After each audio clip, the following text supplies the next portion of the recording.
নমস্কার, আমি বিষ্ণু সরকার। টকস্টার্স spoken English ক্লাসে আপনাকে স্বাগত। সব বয়সের মানুষের জন্য সকাল 6টা থেকে রাত 11টা পর্যন্ত আমাদের স্পোকেন ইংলিশ ক্লাস হয়। আপনি আপনার সুবিধা মতো টাইমে যে কোনো ক্লাসে আপনি জয়েন করতে পারেন। আমাদের সঙ্গে যোগাযোগ করার জন্য আমাদের হোয়াটসঅ্যাপ নাম্বারে মেসেজ করতে পারেন বা কল করতে পারেন। আজকে আমাদের 4 নম্বর ক্লাস। এর আগে আমরা এরকমই আরো 3টে ক্লাস করেছি, তার ভিডিও ডেসক্রিপশনে রয়েছে, আপনারা সেগুলো দেখতে পারেন। তাহলে একটা কানেকশন খুঁজে পাবেন এই ভিডিওটার সাথে, সেই ভিডিওগুলো। আজকের ভিডিওটা আমরা 3টে ভাগে ভাগ করেছি। প্রথমে ছোট্ট একটা কনভারসেশন, তারপর গ্রীষ্ম ঋতু সম্পর্কে কয়েকটা সেন্টেন্স, তারপর বর্ষাকাল সম্পর্কে কয়েকটা সেন্টেন্স। এই 3টে পার্টি খুব ইম্পর্টেন্ট। ধৈর্য সহকারে দেখুন, অবশ্যই খাতা পেন নিয়ে বসুন, যেটা আমি বরাবর বলে থাকি, কারণ আপনি সবকিছু মনে রাখতে পারবেন না। শুনে শুনে সব মনে রাখা সম্ভব নয়। যারা নিয়মিত আমাদের ভিডিও দেখেন এবং কমেন্ট করেন, তাদের জন্য একটা স্পেশাল অফার। সেটা হলো সোম বুধ শুক্রবার রাত 8টা থেকে 9টা একটা ক্লাসে আমি আপনাদেরকে ইনভাইট করব, যেখানে আপনার সমস্ত রকম ডাউট এবং কনফিউশন আপনি দূর করতে পারেন লাইভ কোশ্চেন করে আমার সাথে। চলুন তাহলে দেরি না করে শুরু করি। আমাদের আজকের যে কনভারসেশন, সেটা হলো শিক্ষক মহাশয় এবং তার ছাত্র রমেন, দুজনের মধ্যে কনভারসেশন। শিক্ষক বলছেন, রমেন, তুমি অনুপস্থিত ছিলে কেন? আপনি একবার নিজে ট্রাই করতে পারেন। হ্যাঁ, এই সেন্টেন্সটা কি হবে, একটু ডিফিকাল্ট, তবুও আমি মনে করছি আপনি পারবেন। ট্রাই করে দেখুন, না হলে তো আমি আপনাদেরকে বলেই দেব। রমেন, তুমি অনুপস্থিত ছিলে কেন? রমেন, why did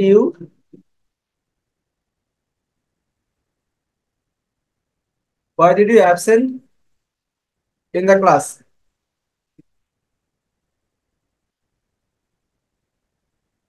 এবার আপনাদের মনে হতে পারে এখানে তো ক্লাস নেই, তাহলে আমি ক্লাস কেন লিখতে যাব? হুবহু ট্রান্সলেশন করা কখনোই বুদ্ধিমানের কাজ নয়। সেই ট্রান্সলেশন কখনো ভালো হয় না। অনুপস্থিত ছিলে কেন মানে তুমি নিশ্চয়ই ক্লাসে অনুপস্থিত ছিলে, তাই না?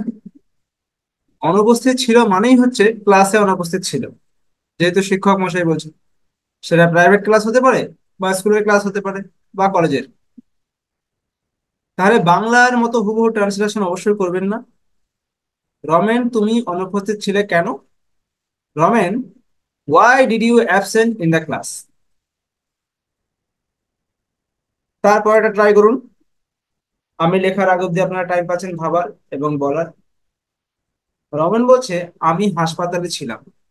ইনস্ট্যান্টলি ভেবে নিতে হবে যেটা কোন টেন্সে আছে। আমি হাসপাতালে ছিলাম মানে আগেকার কথা বলা হয়েছে, সিম্পল পাস্ট টেন্স। কিভাবে বলবেন? I was in the hospital.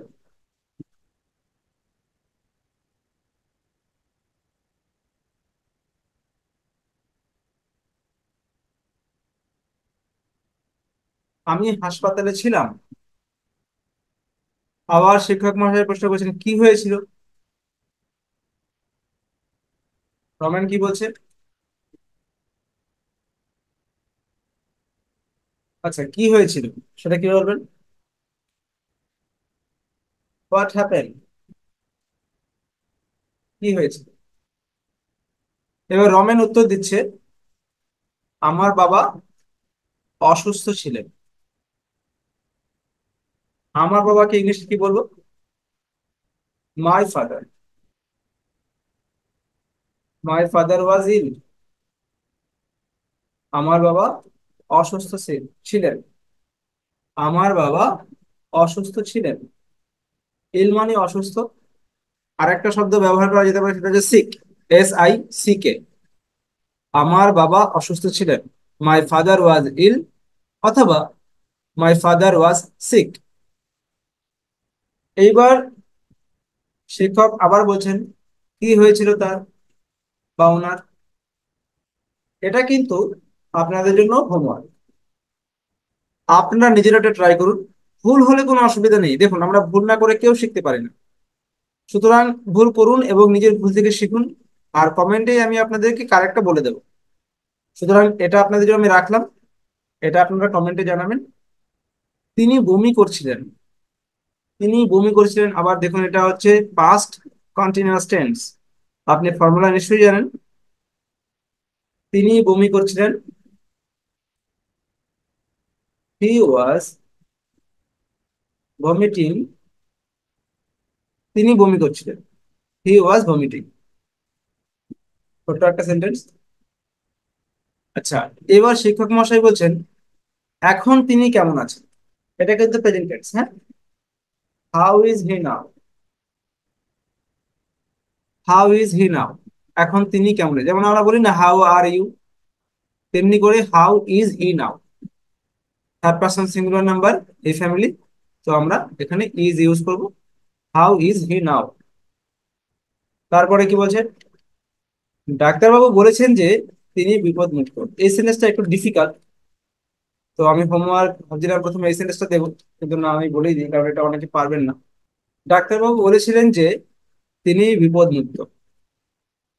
দেখুন, আপনারা তো নিশ্চয়ই ন্যারেশন চেঞ্জ শিখেছিলেন যখন মাধ্যমিক দিয়েছিলেন। এটা একটা কিন্তু সেরকম। তো কি লিখবেন, doctor said that,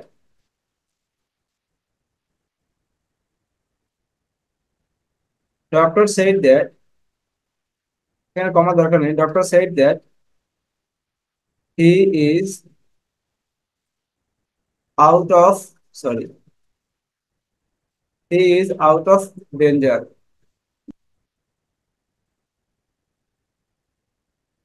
doctor said that he is out of danger now, তিনি এখন বিপদমুক্ত। এখানে আপনি নাওটা দিলেও হবে, না দিলেও হবে, হ্যাঁ। আমি যদি মুছেও দিই কোনো অসুবিধা নেই। Doctor said that he is out of danger, ডাক্তারবাবু বলেছেন যে তিনি বিপদমুক্ত। আমি আশা করছি ভিডিওটা আপনাদের ভালো লাগছে। তাই অবশ্যই আপনারা কমেন্ট করে জানান ভিডিও কেমন লাগছে, এবং অবশ্যই ভিডিওটা শেয়ার করবেন। আর ক্লাস কিন্তু এখনো শেষ হয়নি। ধৈর্য ধরে বসুন খাতা পেন নিয়ে, এখনো দুটো পার্ট বাকি আছে। পরের পার্টে আমরা কি করছি, কয়েকটা সেন্টেন্স দিয়েছি, এগুলো আমরা একটু ট্রান্সলেশন করব। গ্রীষ্ম বছরের প্রথম ঋতু। গ্রীষ্মকে কি বলবো, সামার। আপনারা কিন্তু নিজেরা ট্রাই করতে পারেন, হ্যাঁ, আমি লেখার আগে অবধি। Summer is the first season in the year. গ্রীষ্ম হচ্ছে বছরের প্রথম ঋতু। পরেরটা কি বলা হয়েছে, এই ঋতুতে আমরা অনেক ফল পাই। একদম সহজ করে ভাবুন, কঠিন ভাবার কোনো কারণ নেই। কোনটা সাবজেক্ট সেটাকে প্রথমে নিয়ে আসুন, তারপরে ভার বসিয়ে দিন, তারপর বাকি অংশটা ফর্মুলা না মনে রাখলেও হবে। We get many fruits, we get many fruits কখন, in this season. We get many fruits in this season, এই ঋতুতে আমরা অনেক ফল পাই। আপনি যদি ইংরেজি নাও জানেন না, যদি আপনি কন্টিনিউ আমাদের ভিডিওগুলো দেখেন আর শোনেন নিয়মিত, এবং শুধুমাত্র একটু খাতা পেন নিয়ে বসেন, ধীরে ধীরে দেখবেন আপনার কনফিডেন্স অনেক বেড়ে যাবে। নতুন নতুন ভোকাবুলারি শিখতে পারবেন, সাথে গ্রামার এবং বলার কনফিডেন্সও অনেক গুণ বেড়ে যাবে। আচ্ছা, আম একটি সুস্বাদু ফল। আমরা সবাই আম ভালোবাসি, কারণ এটা এতটাই সুস্বাদু।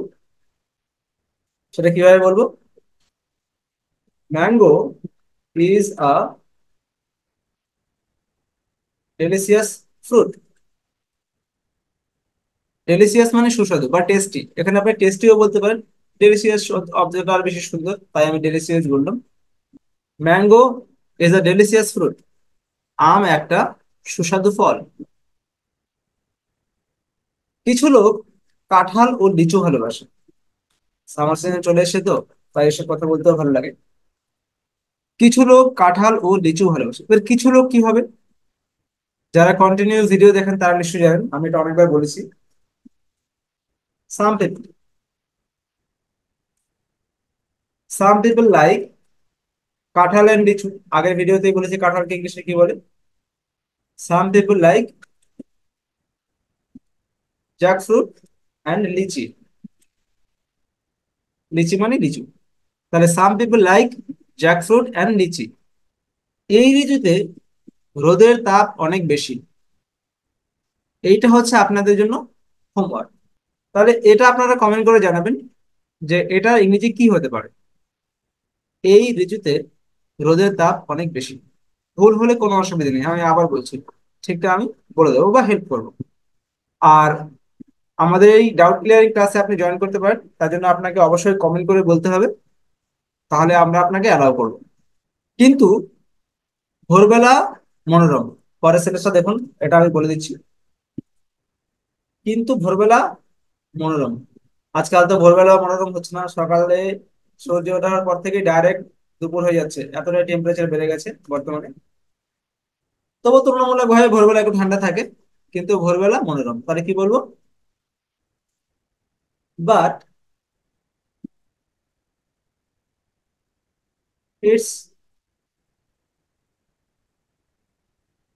Pleasant in the early morning.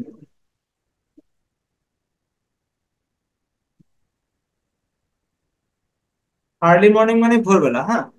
আর আরেকটা শব্দ আছে ভোরবেলা, সেটা হচ্ছে ডন, DAWN। পাকিস্তানের একটা নিউজ পেপারের নাম দা ডন। তো ডন হলো মানে DON নয় কিন্তু, DAWN। ডন মানে উষা বা ভোরবেলা। তো আমরা এখানে আর্লি মর্নিং বলতে পারি, but it's pleasant in the early morning. কিন্তু ভোরবেলাটা বেশ মনোরম বা শান্ত, শান্তিপ্রিয়, ওটাকে আমরা ইংলিশে প্লিজেন্ট বলি। অনেক মানুষ দার্জিলিং ও সিমলা বেড়াতে যায়। তাহলে অনেক মানুষকে কি বলবো আমরা? Many people. মেনি পিপল মানে অনেক মানুষ, আর কিছু মানুষ মানে সাম পিপল। তাহলে many people go to Darjeeling and Shimla. Many people go to Darjeeling and Shimla. অনেক মানুষ দার্জিলিং এবং সিমলা বেড়াতে যায়। আপনি বলতে পারেন আমি 3 দিন আগে দীঘা গিয়েছিলাম, তাহলে কিভাবে বলবেন? দেখুন, এটা কিন্তু সিম্পল পাস্ট টেন্স, আগেরটা কিন্তু সিম্পল প্রেজেন্ট টেন্স ছিল। প্রত্যেকটা টেন্স কিন্তু একবার শুনেই বুঝতে হবে যে ঘটনাটা আগে না বর্তমানে। তাহলে আমি 3 দিন আগে দীঘা গিয়েছিলাম, তাহলে I went to Digha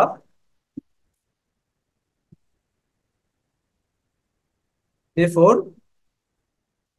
3 days। I went to Digha before 3 days। 3 দিন আগে আমি দীঘা গিয়েছিলাম। আমি সেখানে আমার পরিবারের সাথে গিয়েছিলাম। তাহলে কার সাথে গিয়েছিলাম কিভাবে বলবো? আপনারা নিশ্চয়ই ট্রাই করবেন, হ্যাঁ। আই ওয়েন্ট দেয়ার, দেয়ার মানে সেখানে, উইথ মাই ফ্যামিলি। আমি সেখানে আমার পরিবারের সাথে গিয়েছিলাম। I went there with my family. শীতকালে আবার যাব, মানে এতই ভালো লেগেছে দীঘা গিয়ে যে সে শীতকালে আবার যাবে। তাহলে কি ভালো বলবেন? এটা কিন্তু আবার সিম্পল ফিউচার টেন্স, এই বিষয়গুলো কিন্তু মাথায় রাখতে হবে।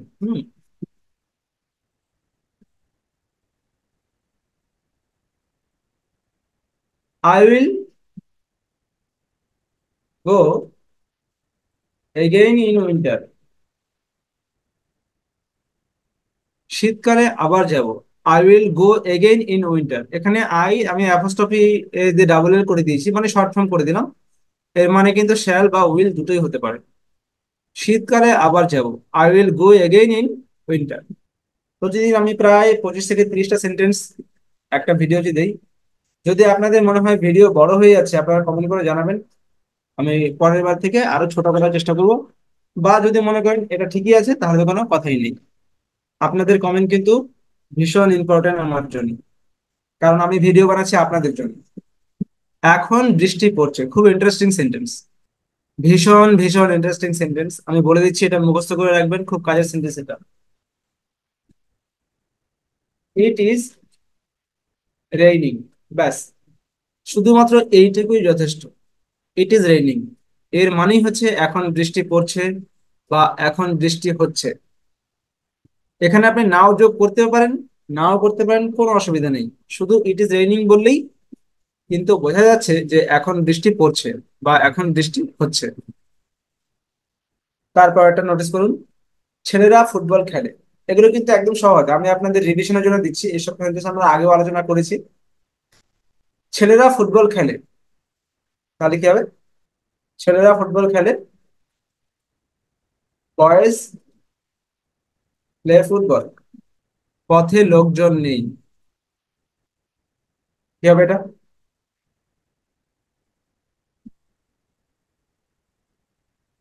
দেয়ার is no people on the road.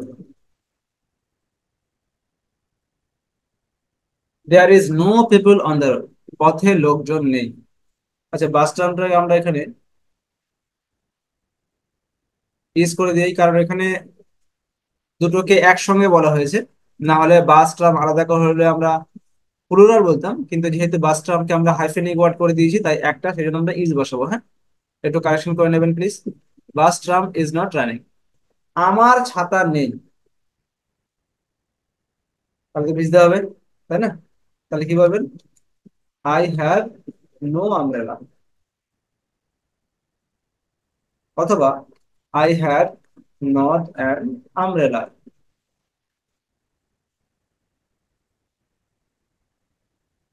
আমরা বর্ষাকালে ছাতা কিনি, কি করবেন এটা? আমরা বর্ষাকালে ছাতা কিনি, তাহলে we by umbrella in winter. আমরা বর্ষাকালে ছাতা কিনি, এবছর ছাতা কিনিনি। এটা হলো আপনার জন্য হোমওয়ার্ক, এটা আপনি কমেন্ট করে জানাবেন। এবছর ছাতা কিনিনি, এটা আপনার জন্য রেখে দিলাম। নিশ্চয়ই জানাবেন, এটাকে নেগলেক্ট করবেন না, কারণ এটাতে আপনার প্র্যাকটিস হবে। আর আমি কমেন্টে আপনাদেরকে বলে দেবো। আচ্ছা, একটি লোক বৃষ্টির মধ্যে ছুটছে। A man is running in the rain. একটি লোক বৃষ্টির মধ্যে ছুটছে। A man is running in the rain. একটি লোক বৃষ্টির মধ্যে ছুটছে। আমি বর্ষাকাল পছন্দ করি, এ তো আপনারা নিশ্চয়ই পারবেন।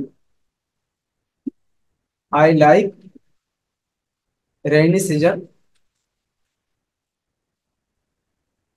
তুমি কি বর্ষাকাল ভালোবাসো?